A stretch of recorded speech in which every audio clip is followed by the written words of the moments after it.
Hi dear student, एक बार फिर से आप सभी का अपने इस चैनल पर स्वागत करते हैं। और आज के इस वीडियो में हम चर्चा करने वाले हैं द्विघात समीकरण के बारे में। द्विघात समीकरण में हल करने के लिए किस प्रकार हम हल करते हैं, वो भी किस सहायता से, श्रीधराचार्य फार्मूले की सहायता से, श्रीधराचार्य सूत्र की सहायता से। आखिर क्या इसकी आवश्यकता महसूस हुई कि श्रीधराचार्य फार्मूले को हम लोग इस्तेमाल करते हैं। ठीक, तो चलिए इसी के बारे में जानते हैं। हम क्या करते हैं, किसी द्विघात समीकरण को लेते हैं, जैसे कि क्या होता है अपने पास ax² plus bx plus c is equal to 0। ये क्या है, अपना एक द्विघात समीकरण है। और ये द्विघात समीकरण किस फॉर्म में होता है, जनरल फॉर्म में होता है, जहाँ a, b, c element of real number होता है और a not is equal to 0 होता है। मतलब कहने का है a कभी 0 नहीं होगा और इसके अलावा कुछ भी हो सकता है। तो द्विघात समीकरण को हल करने की हम बात कर ही रहे थे, क्योंकि ये जो फॉर्मूला होता है वो द्विघात समीकरण को हल करने के लिए, सॉल्व करने के लिए बनाया ही गया है। तो आखिर क्या आवश्यकता महसूस हुई, पहले तो हम इसके बारे में बात करेंगे। तो चलिए देखते हैं। जैसे कि एग्जांपल हमने लिया x² plus 5x plus 6 is equal to 0। ये क्या है, एक द्विघात समीकरण है। और इस द्विघात समीकरण को हल करने के लिए हम लोग क्लास 9 से जानते हैं कैसे करेंगे। इस 6 का फैक्टर बनाएंगे, यही है कांस्टेंट टर्म। कांस्टेंट टर्म यानी अचर पद। इस अचर पद का क्या करते हैं, गुणनखंड करते हैं, और गुणनखंड को यानी पेयर के फॉर्म में बनाएंगे, जोड़े के फॉर्म में, और उनको क्या करेंगे, ऐड करके 5 बनाने की कोशिश करेंगे। जैसे 2 × 3, तो 2 + 3 क्या होता है, 5 होता है। तो उन्हीं दोनों को ले लेंगे। x² प्लस 2 + 3, बाहर x हो गया, प्लस 6 इज इक्वल टू 0। और यहाँ से x² plus 2x plus 3x plus 6 is equal to 0 हो गया। और यहाँ x कॉमन कर लें तो x + 2 + 3 कॉमन कर ले तो x + 2 इज इक्वल टू 0 हो गया। x + 2 पूरे में से कॉमन है और x + 3 यहाँ बच जाएगा, इज इक्वल टू 0। और x + 2 इज इक्वल टू 0, यहीं से इस टर्म को यहीं रखते हैं और इसको पूरे के भेज देते हैं RHS में, जिससे क्या हो जाता है, 0 हो जाता है। और x + 3 इज इक्वल टू भी 0। इसी के साथ साथ x इज इक्वल टू लिखेंगे तो -2, और एक x इज इक्वल टू लिखेंगे तो -3। यही दोनों क्या होंगे, द्विघात समीकरण के मूल होंगे, क्योंकि इनको अगर इसमें रख दिया जाएगा तो LHS RHS क्या हो जाएगा, 0 हो जाएगा, चाहे दोनों में से किसी को भी रखा जाए। ये अपना अल्फा हो गया और ये अपना क्या होता है, बीटा हो जाता है। तो अल्फा एंड बीटा को हम इस तरीके से कैलकुलेट करना जानते हैं। क्लास 9 से अगर चाहें तो वहाँ से भी इस तरीके के द्विघात बहुपद को हल करना बताया जाता है। ठीक है, लेकिन क्या सभी द्विघात समीकरणों को ऐसे हल किया जा सकता है, तो नहीं। कुछ ऐसे भी होते हैं जैसे इस प्रकार के x² plus 7x plus 1 is equal to 0। क्या कभी 1 के फैक्टर को ऐड करके हम 7 बना पाएंगे, तो बिल्कुल भी नहीं बना पाएंगे, क्योंकि 1 × 1 कैसे कोई बना पाएगा।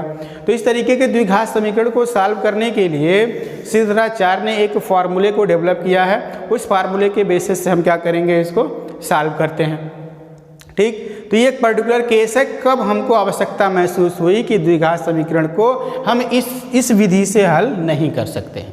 ठीक, तो ये हो गई बात इस तरीके के क्वेश्चन को सॉल्व करने की। ठीक है, तो चलिए बात करते हैं श्रीधराचार्य फार्मूले की। तो श्रीधराचार्य फार्मूले की बात तो करेंगे, उसी के साथ साथ रियल नंबर के भाई बारे में हम लोग जानेंगे। रियल नंबर क्या होता है, वास्तविक संख्याएं क्या होती हैं। वास्तविक संख्याएं जितनी भी नंबर आप जानते हैं, पॉजिटिव, नेगेटिव, डेसिमल, फ्रैक्शन, ये सभी के सभी क्या होती हैं, वास्तविक संख्याएं होती हैं। उन्हीं सब नंबरों की बातें हमने किया। तो हमने क्या कर लिया, अभी द्विघात समीकरण को ही लिखा हुआ एक व्यापक टर्म में ax² plus bx plus c is equal to 0, जहाँ a, b, c element of real number और a नॉट इक्वल टू 0। इसी को हम क्या कर लेते हैं, एक बार दोबारा ax² plus bx plus c is equal to लिख लेते हैं और इसको इक्वेशन नंबर फर्स्ट बना लेते हैं। और इस इक्वेशन नंबर फर्स्ट में क्या करते हैं, a से डिवाइड कर देते हैं, यानी जो x² का कोफिशिएंट है उससे क्या करेंगे, डिवाइड कर देंगे। डिवाइड करने के बाद यानी भाग कर देंगे, यानी a से क्या करते हैं, भाग करने पर, a से भाग करने पर अगर भाग कर देंगे तो x² plus b/ax plus c/a is equal to 0, क्योंकि 0 में डिवाइड करेंगे तो क्या मिलेगा, 0 ही मिलेगा। फिर क्या करते हैं, इसको कंप्लीट स्क्वायर बनाने की कोशिश करते हैं। क्या करते हैं, अपने तरफ से यहाँ से 2 और b/2a लिख देते हैं into x plus c/a is equal to 0 लिख लेते हैं। ये देख रहे हैं कि 2 से अपने तरफ से मल्टीप्लाई किए तो 2 से क्या किए हैं, डिवाइड भी किए हैं। ठीक उसी के साथ साथ ये जैसे लग रहा है जैसे x² यानी a² प्लस 2 ए बी इस तरीके से है, यानी ये पूरा का पूरा टर्म हम क्या करेंगे ए प्लस बी के होल स्क्वायर बनाने में मदद करता है। तो किस प्रकार मदद करता है देखिए, एक्स स्क्वायर प्लस क्या लिखेंगे 2 into b upon 2a into x plus b upon 2a का whole square plus c upon a is equal to, ये क्या किया हमने both side b upon 2a के होल स्क्वायर को ऐड करने की कोशिश किया है। तो चलिए RHS में भी हमने लिख दिया b अपान 2a का होल स्क्वायर, जीरो था, दोनों साइड हमने क्या किया b अपान 2a का होल स्क्वायर ऐड कर दिया। इतने पूरे टर्म को देखा जाए तो ये क्या है, ये a square plus 2ba plus b square के फॉर्म में मिला हुआ है। तो क्या लिखेंगे x plus b upon 2a का होल स्क्वायर लिख देंगे इतने को पूरे को, और इस वाले टर्म को हम क्या करेंगे RHS में ट्रांसफ़र कर दें। तो b स्क्वायर अपान या b अपान 2a लिख दें अभी, b अपान 2a का whole square minus c upon a, ये RHS में चला जाता है। अब इसको क्या करेंगे, इसको ऐसे नोट कर दिया जाए b अपान 2a का whole square is equal to b square upon 4a square, ये होल स्क्वायर ओपन होगा तो क्या हो जाएगा 4a square minus c upon a, ये हो जाता है। फिर क्या करते हैं यहाँ एलसीएम लेते हैं, 4a स्क्वायर और a में एलसीएम अगर देखेंगे तो क्या मिलेगा 4a स्क्वायर मिलेगा, 4a स्क्वायर से डिवाइड करेंगे तो 1 मिलेगा, 1 का b स्क्वायर में मल्टीप्लाई करेंगे तो क्या हो जाएगा b स्क्वायर माइनस a से इसको डिवाइड करेंगे तो 4a मिलेगा, और 4ac के साथ मल्टीप्लाई होगा तो क्या होगा 4ac, और ये x plus b upon 2a का होल स्क्वायर तो रहेगा ही रहेगा। और फिर क्या करते हैं, यहाँ से इस स्क्वायर वाले टर्म को RHS में ट्रांसफ़र करते हैं, x plus b upon 2a, square का अपोजिट क्या होता है स्क्वायर रूट होता है, तो स्क्वायर को अगर ट्रांसफ़र करें तो ये टोटली किस में कन्वर्ट हो जाएगा स्क्वायर रूट में, यानी b स्क्वायर माइनस 4ac में कन्वर्ट हो गया by 4a square. 4a square जो अपान में उसका स्क्वायर रूट निकल जाएगा, अगर इसका स्क्वायर रूट सॉल्व हो जाता है तो क्या मिलेगा 2a मिलेगा। तो चलिए 2a लिख देते हैं, x plus b upon 2a is equal to, यहाँ प्लस माइनस, क्योंकि जब भी स्क्वायर रूट निकालते हैं तो प्लस माइनस के फॉर्म में मिलता है, तो प्लस माइनस के फॉर्म में लिखेंगे, और ये under root B square minus 4ac upon क्या हो जाएगा 2a हो जाएगा। अब अपने पास एक टर्म और है b अपान 2a, इसको भी क्या करेंगे RHS में ट्रांसफ़र कर देंगे, तो x is equal to minus b upon 2a plus minus under root B square minus 4ac upon क्या हो जाएगा 2a हो जाएगा।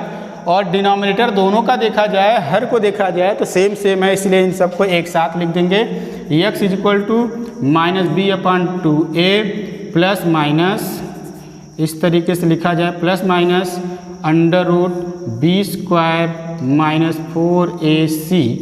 अब जा कर के अपना ये क्या हो जाता है एक्यूरेट वो फार्मूला बनता है 2a, यानी x is equal to minus B plus minus under root B square minus 4ac upon 2a, और यही क्या है अपना श्रीधराचार्य फार्मूला होता है, जिसके बेसिस से हम कोई भी क्वेश्चन रहे, चाहे आपका फर्स्ट मेथड वाला कोई क्वेश्चन रहे द्विघात समीकरण, चाहे ऐसा जिसको मिड टर्म को ब्रेक नहीं कर सकते उस तरीके का भी क्वेश्चन हो, हम क्या कर सकते हैं इस फार्मूले से सॉल्व कर सकते हैं। बस अपने पास क्या पता हो, उस द्विघात समीकरण के a b c की वैल्यू पता हो। ठीक, तो अभी जो क्वेश्चन था उसको हम क्या लिखे थे, x square plus 7x plus 1 is equal to 0। इसको सॉल्व करने की हम बात कर रहे थे, किससे मिड टर्म में ब्रेक करके तो नहीं हो रहा था, तो मिड टर्म में अगर ब्रेक करने से नहीं हो रहा था तो इसको इस मेथड से अगर करना चाहेंगे तो बिल्कुल कर पाएंगे। बस यहाँ से क्या करना है a b c को पहले अलग करके लिख लेना है। तो चलिए लिख लेते हैं a b c को कैसे अलग करते हैं। यहाँ से a इज इक्वल टू क्या है 1 है, b इज इक्वल टू क्या है 7 है, और c इज इक्वल टू क्या है 1। यहाँ x स्क्वायर का कोफिशिएंट 1, x का कोफिशिएंट 7 और c क्या है 1 है। तो चलिए फार्मूला क्या होता है, x is equal to minus B plus minus under root B square minus 4ac upon क्या चीज़ 2a होता है। माइनस बी यानी यहाँ क्या हो जाएगा minus 7 plus minus under root B square जब करेंगे तो कितना हो जाएगा 49 हो जाएगा, 7 का स्क्वायर माइनस 4a की वैल्यू कितना है 1 है, और c की वैल्यू भी कितना है 1 है, अपान 2 इंटू 1 हो जाएगा। फिर -7 प्लस माइनस अंडर रूट ये 49 माइनस 4 हो जाएगा बाई 2 हो जाएगा। और उसी के साथ साथ -7 प्लस माइनस 49 से 4 जाएगा तो क्या मिलता है इधर 45 हो जाता है। और अपान क्या चीज़ 2। 45 के स्क्वायर रूट को तो निकाला नहीं जा सकता, लेकिन ये थोड़ा सिंप्लीफाई और हो जाएगा। तो -7 प्लस माइनस इसको क्या लिख सकते हैं 9 5 जो होता है तो 9 इंटू 5 हमने लिख दिया। और अपान क्या चीज़ 2। 9 का स्क्वायर रूट सॉल्व हो जाएगा यानी सिंप्लीफाई हो जाता है। तो 9 का स्क्वायर रूट कितना 3 हो जाएगा। तो x equal to -7 plus minus 3 under root 5 upon क्या चीज़ 2। ये अब इसी में एक बार प्लस साइन के लिए लिख देते हैं और एक बार माइनस साइन के लिए लिख देते हैं, जिससे कि अपना क्या हो जाएगा ये द्विघात समीकरण सॉल्व हो जाएगा। यानी x equal to -7 plus 3 root 5 ये आपका अपान 2 पहला वाला आंसर हो जाएगा।